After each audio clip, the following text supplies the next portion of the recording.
Imagine your ex-girlfriend coming at you with a butcher KN fee, and that's not even the craziest part. My crazy ex-girlfriend legit tried to stab me and had the audacity to assault me right in front of the cops. They ended up putting her in a psych ward, but that didn't stop her from blowing up my phone, begging me to forgive her and take her back. It's wild because Trisha was my first kiss when I was 15, and I never thought I'd hear from her again. But 20 years later, she randomly hit me up on MySpace of all places, asking if I'd take her V-card. Like an idiot, I said yes. While we were hooking up, she told me she loved me, and for some stupid reason, I said it back. Then she asked me to be her boyfriend, and again, I just impulsively agreed. Fast forward 3 months, absolute chaos. We were breaking up every 2 weeks. At this point, I had already taken her back 5 times, but I finally had enough and broke up with her for real. She started sobbing, but I wasn't budging. I went back to my room, trying to cool off and look for apartments online. That's when I noticed something out of the corner of my eye, a freaking butcher knife. She swung it down hard, and I barely dodged it before it slammed into my keyboard. She kept swinging at me, and she even managed to cut my arm. At that moment, I realized just how dangerous this whole thing had become. I can't believe I even let it get to this point. She snapped, and I was literally fighting for my life in my own damn house. Despite this, I somehow wrestled it away and held her until she calmed down. I told her I was leaving, and if she tried to stop me, I'd call the cops. Well, she ran back to the kitchen, grabbed another blade, and started hurting herself. At that point, I dialed 911 and ran outside. The cops showed up, and as I was talking to them, I heard screaming. I turned around and I saw her, running at me full speed. The cops didn't seem to know what to do. They stood there, stunned, as Trisha sprinted toward me, screaming. Her hair flew behind her. I felt panic in my chest. I tried to back up, but I tripped over my own feet. Before I could hit the ground, she was on me. Her hands clawed at me, and her nails dug into me too. I pushed her away, but she came at me again. I tried to grab her wrist to stop her, but she kept swinging. I could hear the cops shouting, but I couldn't make out what they were saying. I just knew I had to keep her from hurting me. I managed to grab her arms and hold them tight, but she kept struggling against me, trying to get free. Then, I felt someone grab me from behind and pull me away. It was one of the cops. Another cop grabbed Trisha and pulled her back. She kicked and screamed. Still trying to get to me, I backed up, breathing hard. My face stung where she had scratched me, and I could feel the blood running down my cheek. The cops held her back as she fought against them. "Why are you doing this?" She yelled at me, tears streaming down her face. "I love you. I need you." The cops started dragging her toward their car. She screamed and kicked, but they managed to get her in the back seat. One of the cops stayed with me, asking if I was okay. I nodded, but I couldn't take my eyes off Trisha. She was still screaming. Her face pressed against the window of the cop car. Her eyes locked on me. As they drove away, I felt a mix of relief and guilt. I didn't know what was going to happen to her, but I knew I couldn't keep doing this. I went back inside, my hands shaking. I sat down at my computer, trying to calm down, but all I could think about was her face. Her screams. A few days later, I got a call. It was a number I didn't recognize, but I answered it anyway. "Hello?" I said. "Is this you?" A woman's voice asked. "Yeah, who's this?" "My name is Nurse Daniels," she said. "I'm calling from the hospital. Trisha was admitted to our psychiatric ward. She's been asking for you. She won't calm down unless she sees you." I was quiet for a moment. I didn't know what to say. Part of me wanted to hang up and forget everything that happened. But another part of me felt like I needed to go. I needed to see her to make sure she was okay. "I'll be there," I said finally. When I got to the hospital, a nurse met me at the front desk. She led me through a series of locked doors, each one closing with a heavy thud behind us. The sound echoed in the long, empty hallways, making my heart race.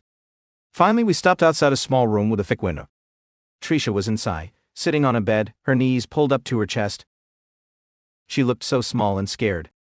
When she saw me, her eyes widened. She jumped up and ran to the door, but it was locked. She banged on the glass, shouting my name. The nurse opened the door, and Trisha ran to me, wrapping her arms around my neck. "I'm so sorry," she sobbed. "I didn't mean to. I don't know what happened. Please forgive me." I stood there, not knowing what to do. I wanted to push her away, but I also wanted to comfort her. I patted her back awkwardly, trying to calm her down. "It's okay," I said quietly. "It's okay." She pulled back and looked up at me, her eyes red and puffy from crying. "I love you," she whispered. I know I messed up, but I love you so much. Please don't leave me.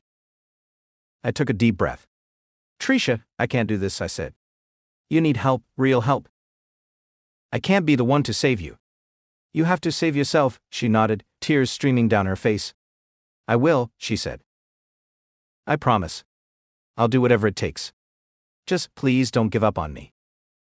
I looked at her, my heart aching. I didn't know if I could do this, if I could keep seeing her. But I also knew I couldn't just leave her like this. I won't give up on you, I said finally. But you have to get better. You have to do this for yourself. She nodded again, her grip on my arms loosening. Okay, she whispered. I'll try. I promise I'll try. I visited Trisha every week after that. At first it was hard. She was still upset, still scared. But slowly she started to get better. She started to smile more, to talk more. She told me about her therapy sessions, about how she was learning to control her emotions, to deal with her anger and fear. I could see the change in her. She was still the same person, but she seemed calmer, more at peace. She wasn't perfect, but she was trying. She was getting better. One day she told me she was getting released. I didn't know how to feel about it. I was happy she was doing better, but I was also scared. I didn't know if I was ready for her to be back in my life full time. I want to try again, she said softly. I know I messed up, but I want to make things right. I want to be with you, the right way this time. I looked at her, unsure of what to say. I cared about her, but I didn't know if I could trust her again. I don't know, Trisha, I said finally. A lot happened. I don't know if we can just go back to how things were. She looked down at her hands, her shoulders slumping. I know, she said quietly. I don't expect everything to be perfect. I want a chance. A chance to show you I'm better now, please. I thought about it for a long time. I thought about everything that had happened. All the pain and fear. But I also thought about the good times. The times when things were good between us. I thought about the girl who gave me my first kiss. The woman who was trying so hard to make things right. Okay, I said finally. But we take it slow. No rushing into things. We do this right. She nodded, a small smile on her face. Okay, slow, I can do that. We started dating again, slowly this time. We went on dates, just simple things like going to the park or getting coffee. We talked a lot. About our lives, our dreams, our fears. We were getting to know each other all over again. Trisha was different now. She was more careful, more thoughtful. She still had her moments, times when she got upset or scared. But she was better at handling it. She was better at controlling her emotions, at not letting them take over. One night we were sitting in her apartment, watching a movie. She looked over at me and smiled. I'm glad we're doing this, she said. I'm glad we're taking it slow. I nodded, smiling back. Me too, I said. I think it's good for us. She leaned against me, her head on my shoulder. I love you, she said quietly. I know I'm not perfect, but I'm trying. I want to be the best I can be for you. I wrapped my arm around her, pulling her close. I love you too, I said. And I know you're trying. I see it every day. We sat there for a long time, just holding each other. I felt a sense of peace, a sense of calm. I knew things weren't perfect, but I also knew we were on the right path. A few months later, Trisha moved in with me. It was a big step, but we both felt ready for it. We were doing well, and I felt like we were finally in a good place. At first, things were great. We spent our days together, laughing and talking, enjoying each other's company. We cooked meals together, watched movies, and went on long walks. I felt like we were a real couple, like we were finally moving forward. But then, the cracks started to show. Trisha still had her moments, times when she got jealous, or upset over small things. She would get angry if I didn't text her back right away, or if I talked to another woman. She would get moody and distant, and I never knew what would set her off. One night we got into a big fight. She was upset because I had gone out with some friends without telling her. She accused me of not caring about her, of not wanting to be with her. I tried to explain that it was just a misunderstanding, that I hadn't meant to upset her, but she wouldn't listen. She stormed out of the apartment, slamming the door behind her. I sat on the couch, feeling frustrated and hurt. I didn't know what to do. I cared about her, but I didn't know if I could keep dealing with this. I didn't know if I could handle her ups and downs, her mood swings. A few hours later, she came back. Her eyes were red from crying, and she looked exhausted. She sat down next to me, her shoulders slumped. I'm sorry, she said quietly. I know I overreacted. I get scared sometimes. I'm scared of losing you. I took a deep breath, trying to calm down. Trisha, I'm not going anywhere, I said. But you have to trust me. You have to believe that I care about you, that I want to be with you. She nodded, wiping away her tears. I know, she said. I'm trying. I really am. I put my arm around her, pulling her close. I know you are, I said. And I'm here for you. But we have to work on this. We have to work on our communication, on trusting each other. She nodded again, resting her head on my shoulder. Okay, she said quietly. I'll try. I promise I'll try. We kept working on our relationship, trying to make things better. We went to therapy together, talked about our issues, and tried to find ways to communicate better. It wasn't easy, but we were both committed to making it work. One day, we were sitting in the park, watching the sunset. Trisha looked over at me, her eyes serious. I love you, she said. I know I'm not perfect, but I love you, and I want to spend my life with you. I felt my heart skip a beat. I reached into my pocket, my hand shaking. I pulled out a small box and opened it, revealing a simple ring. I love you too, I said. Will you marry me? Her eyes widened, and for a moment, I thought she might say no.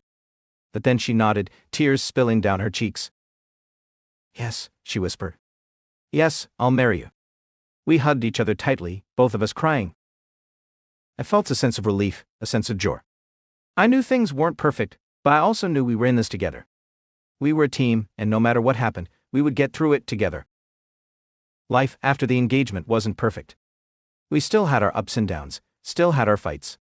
Trisha still had her moments of jealousy and insecurity, but she was getting better at handling them. She was learning to trust me, to believe that I wasn't going to leave her. We moved forward with our lives, planning our future together. We talked about getting married, about buying a house, about starting a family. We were excited about the future, about all the possibilities. But there were still challenges. Trisha still had her bad days, days when she felt overwhelmed or scared. She would get moody and distant, and I never knew what would set her off. But I was learning too. I was learning to be patient, to be understanding, to be there for her when she needed me. One day, we were sitting on the couch, watching TV. Trisha looked over at me, her eyes soft. I'm sorry for everything, she said quietly. I know I've put you through a lot.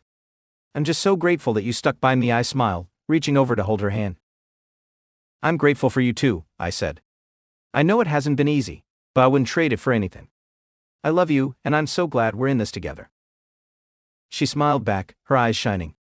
Me too, she said. I love you too. We sat there for a long time, just holding each other. I felt a sense of peace, a sense of contentment. I knew things weren't perfect, but I also knew we were on the right path. We were building a life together, one day at a time. And no matter what happened, I knew we would get through it together.